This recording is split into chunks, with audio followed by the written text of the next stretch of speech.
Hey, my name's Jenni Jorgensen, and I'm a nurse practitioner and a co-owner of Frontier Pediatric Partners in Twin Falls. And this is our education segment, and we are talking about parenting strategies today.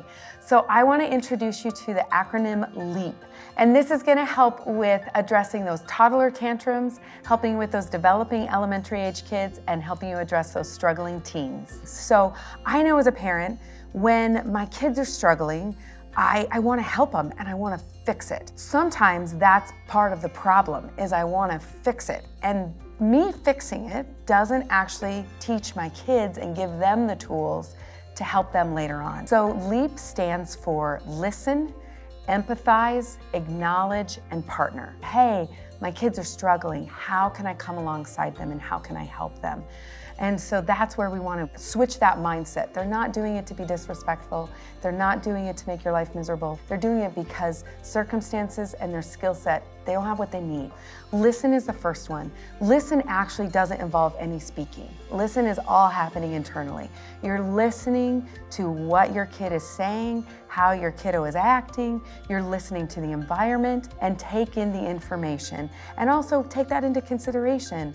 Oh, they're probably just really hangry. That's right, I haven't fed them for a few hours. Or, oh yeah, that's right, they had that really hard test. Or, I know they've been struggling with Sally at school, or that kind of a thing. So listen, sounds like you're really frustrated that we have to turn off Frozen. We're acknowledging what's going on. Then you're gonna move to empathize, and that comes right after. Everyone wants to feel seen, everybody wants to feel heard. And remember, your kids are doing this because they're struggling. They don't know how to handle the situation that they're dealing with at that point. And it might not even be what they're dealing with right there. It might be, remember, that's why the listen is first, all the other stuff that's happening in the background, but they don't know how to communicate and message that. So they're taking this one experience and putting all of that emotion into that. You want to acknowledge the fact that this is what I'm thinking. It sounds like you're frustrated because we had to turn off Bluey. You're gonna acknowledge and empathize with where they're at. And then this is where you don't fix. They're not in a state where they're probably ready to have this big long lesson. They're at a part where they just need you to come alongside and help get them out and move past. So that's where you're gonna partner with them and you're gonna give them some options. So Toddlers makes this is a little more straightforward. I can see that you're really sad and angry that we had to turn off Frozen, but we have to go to the store. We have to make sure that we have dinner for tonight. What if you chose the music that we listened to in the car? We can't watch Frozen, but you get to choose something else, and you're gonna partner with them and you're gonna give them another option, or maybe you give them two options. So something that can kind of move you out of that and into the next stage. And if you do that and you listen, you empathize, you acknowledge, and you give them some options, many times that's gonna help move them through and into that next place. When they come out of that state, you've moved out of that situation, that's when you can maybe go back and you can say, man, I could tell it was really hard for you when we turned off Frozen. How did that make you feel? What can we do next time so it doesn't feel so hard? And that's where you can do those more teachable moments. The partnering is more about let's get an alternative to help wind us down. And then after the fact is when you can do more of that leaning into the emotion, leaning into what's going on, and helping partner with them and helping them figure out, what do I do next time to maybe make this better? So using LEAP for like an elementary age kiddo. So thinking back to like my son, he loves Legos, and he would get super hyper focused in something he was building. And then it would be like, okay, it's time to go to soccer practice. And I would try to always be like, okay, 10 minutes we need to go to soccer practice, we need to leave. Okay, 5 minutes we need to leave. Okay, 1 minute we need to leave. Try to give him some warnings, but that didn't always work. And inevitably, it would be like, okay, it's time to go to soccer practice. And he wouldn't be done with his Lego project. And he would melt down. So again, listen, what's going on in the environment? Okay, I know he really loves Legos. Okay, are we hungry? No, we're doing okay there. How did he sleep? Okay, he slept okay. He likes soccer. What's going on in the environment? Is there anything else that I need to know?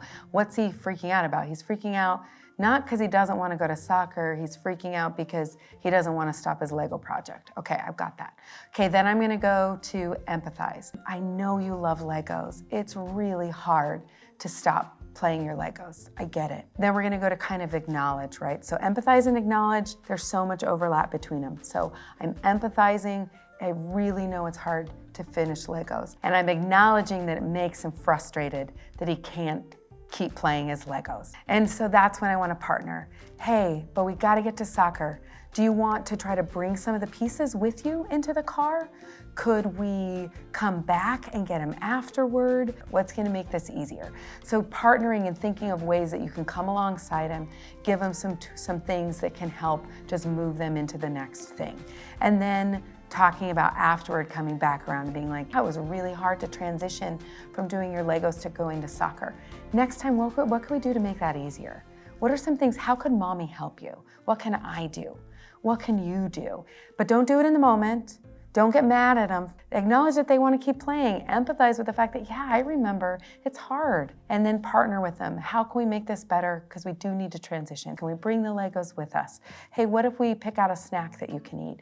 Try to give them something else to focus on as you weather that emotional storm and you let that storm pass. I'm going to talk about some of the struggles that we've had at the house just recently. I came home from work and my daughter was standing in the kitchen and she was just angry. Like, I think I said, hey, how was your day?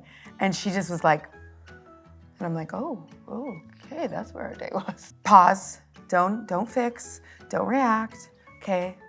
Listen, okay, how's she doing? Do I know anything's going on? Okay, I know actually she's been struggling with her friends. It's dinner time. I wonder if she's had anything to eat. Oh, you know what? I know she actually just got back from soccer before I got here. Okay, I bet she's tired, right? Because I'm listening. I'm looking at the environment, thinking about what's going on. And then I say, seems like you seem kind of angry right now. I'm acknowledging kind of what's going on. Tell me what's going on. And Mom, I don't want to talk about it. Like, I'm just hungry and I need to eat dinner. And then, okay, so that's when some of that like empathy acknowledging goes on. I had to kind of flip it because I didn't actually know why she was angry. So seems like you're angry. Oh, okay, I can understand you're hungry. Okay, we can move forward with that. Do you want to help me make dinner? Do you want to go to your room and take a rest while I get dinner ready? What would be best? And that's where I'm partnering with her. After the fact then is where I could actually lean into the emotion. After we'd eaten dinner, I sat down and I was like, hey, why are you so angry? Like, what's going on? How's it going with your friends? And that's where I could really empathize with her and really partner with her. And to come to find out, she had a friend who had been bullied and she was really feeling terrible about this friend. And then she had had her own experiences with bullying and it was just like too much. If I had been like, hey, stop being angry and help me make dinner, she wouldn't have opened up and been willing to share that with me. And if I had tried to get her to share that with me at that exact moment when she was angry and I was first coming home, that wouldn't have gone very well. And so being able to use that leap with my teenage daughter gave me that ability to kind of help settle in the moment and give her some tools of like, I'm feeling angry, so I can either, actively help make dinner or I can just go take a break in my room. But I really think that it also laid the foundation for being able to really lean in later and help break down and give her some tools to handle some of the struggles she was facing. Hopefully, LEAP strategy will help you. I hope this gives you some resources and some tools. And if you feel like you need more, call us, ask us about it in clinic. We want to be there to help you.